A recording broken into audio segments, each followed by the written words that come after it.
বাংলাদেশের সম্প্রচার খাতকে আধুনিক ও তথ্য প্রযুক্তি নির্ভর করতে তথ্য সম্প্রচার মন্ত্রীর সঙ্গে বৈঠক করেছে বাংলাদেশ ব্রডকাস্টার অ্যাসোসিয়েশন বিবিএর একটি প্রতিনিধি দল।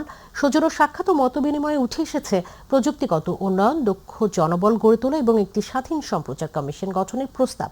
রাজধানীর বনানীতে তথ্যমন্ত্রীর নিজ বাসভবনে বিবিএর একটি প্রতিনিধি দল এই সৌজন্য সাক্ষাৎ করেন। দেশের সম্প্রচার খাতের আধুনিকায়নের সাথে সাথে প্রযুক্তিগত উন্নয়ন, কর্মীদের প্রশিক্ষণ ও কারিগরি উন্নয়নের বিভিন্ন সম্ভাবনা নিয়ে বিস্তারিত আলোচনা করেন তারা।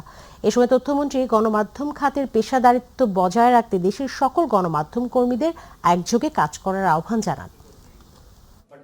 যেই তথ্য বলতে আমরা যা বুঝতাম আর এখন তথ্য বলতে যা বুঝি দুটো সম্পূর্ণ আলাদা জিনিস।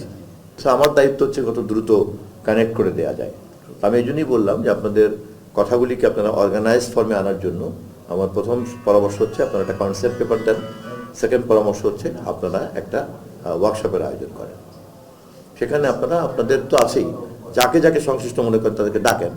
আমরা দিনভর শুনি, শুনতে শুনতে শোনার মধ্যে দিয়ে তখন পিকচারটা আরো ক্লিয়ার হবে, তাই না? এবং নলেজ শেয়ার করলে তো নলেজ আরো বাড়ে।